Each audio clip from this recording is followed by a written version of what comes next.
నా కూతురు డాక్టర్ ప్రియాంక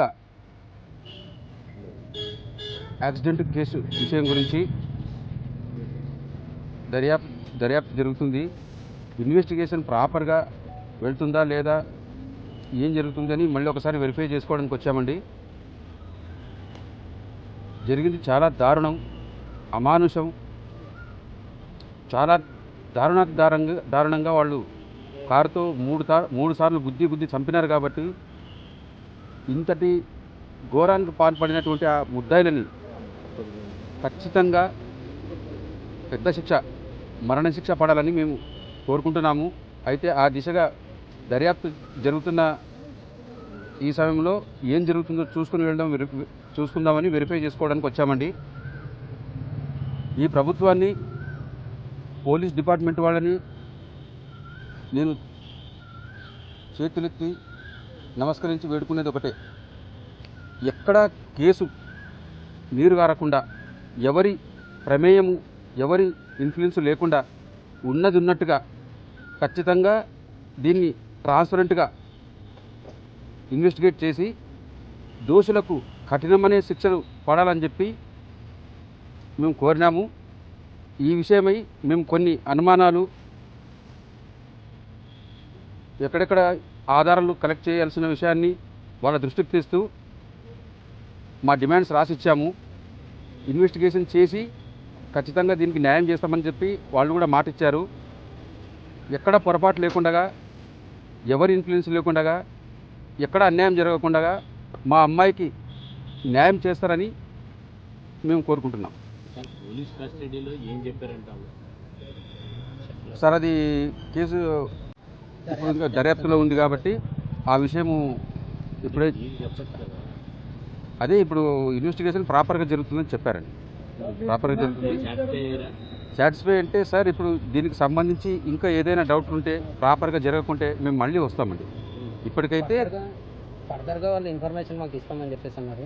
ఇప్పుడు మాకు ఏవైతే డౌట్స్ ఉన్నాయో స్టేట్మెంట్ కాపీ మేము వాళ్ళకి ఇవ్వడం జరిగింది. దర్యాప్తు ఈ విధంగా వెళ్ళాలి, ఈ ప్రాసెస్లో వెళ్ళాలి, అప్పుడే మాకు న్యాయం జరుగుతుంది అని చెప్పేసి వాళ్ళకి మీకున్న అనుమానాలు ఏంటి? మీరు ఇప్పుడు లేఖ ఏమైనా సమర్పించారా? లేఖలో ఏం తెలుస్తుంది? ఇచ్చినాం సార్, స్టేట్మెంట్ కాపీ ఇచ్చినాం సార్. ఇప్పుడు కేసు రన్నింగ్లో ఉంది. దాని విషయంలో వాళ్ళు కరెక్ట్గా ఇన్వెస్టిగేట్ చేయమని మేము కోరడం జరిగింది. ఫర్దర్ ఏం జరుగుతుందో కొన్నాళ్ళు వేచి దాన్ని 3వ తారీఖు నుంచి 6వ తారీఖు వరకు బయట రాలేదు. 7వ తారీఖు వరకు పెట్టలేదు. ఫస్ట్ మీట్ ఆమె పెట్టుకోలేదు. ఏం జరిగిందని అవి కోరారా? లేకపోతే తర్వాత 3వ తారీఖు నైట్ వాళ్ళు ఎక్కడ ఉన్నారు, ఎవరు కాపాడుతున్నారు, వాళ్ళ వెనకాల ఎవరు ఉన్నారు సార్? అన్నీ కూడా మేము స్టేట్మెంట్ కాపీలో వాళ్ళకి ఇచ్చినాము. వాళ్ళు ఇన్ఫర్మేషన్ ఇస్తాము అని చెప్పేసి అన్నారు. మేము ఎందుకంటే రిటర్న్గా కూడా మాకు ఓవరాల్గా కావాలి అని చెప్పేసి అని అన్నాము. యాజ్ సూన్ యాజ్ పాసిబుల్ మేము మీకు అది సెండ్ చేస్తామని అన్నారు. ఒకవేళ ఈవెంట్ పక్షంలో మేము మళ్ళీ మహేంద్రకి రావాల్సి ఉంటుంది.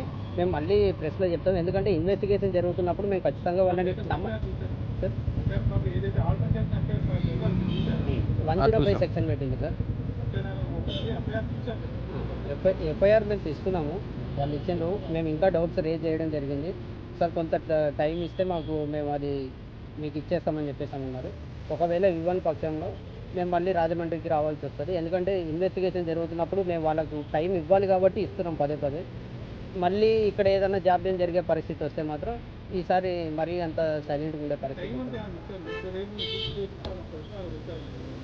సార్. మేము ఇప్పుడు ఇన్వెస్టిగేషన్ జరుగుతుంది కాబట్టి మాకు కొంత టైం ఇవ్వండి సార్. టెక్నికల్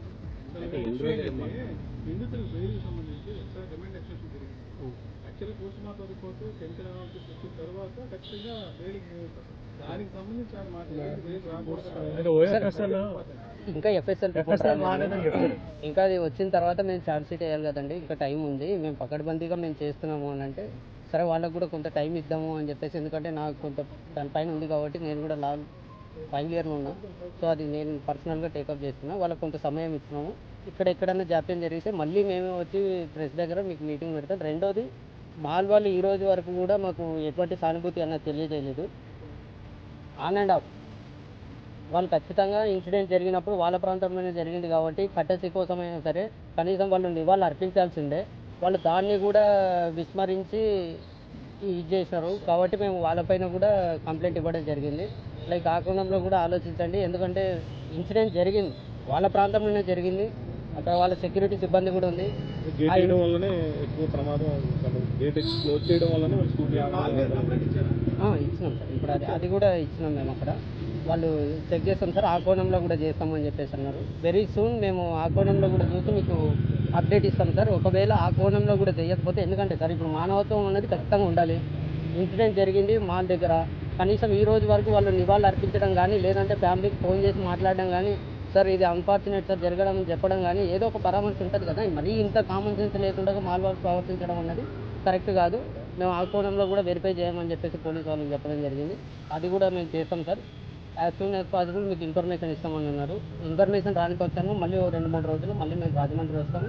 మళ్ళీ అది కనుక్కొని ఈసారి మేము ఓపెన్గానే ఏదన్నా మీకు సార్, జగన్ గారిని ఎందుకు కలవాల్సి వచ్చింది, సీఎం గారిని ఎందుకు కలవలేదు అని అంటే సార్, మేము అందరికీ ప్రయత్నిస్తున్నాము. డిప్యూటీ సీఎంకి కూడా మేము అడిగినాము. సార్ కేరళకి వెళ్ళినట్టున్నారు, ఆయన ఆరోగ్యం కూడా బాగాలేదు కాబట్టి సరే ఆయన కూడా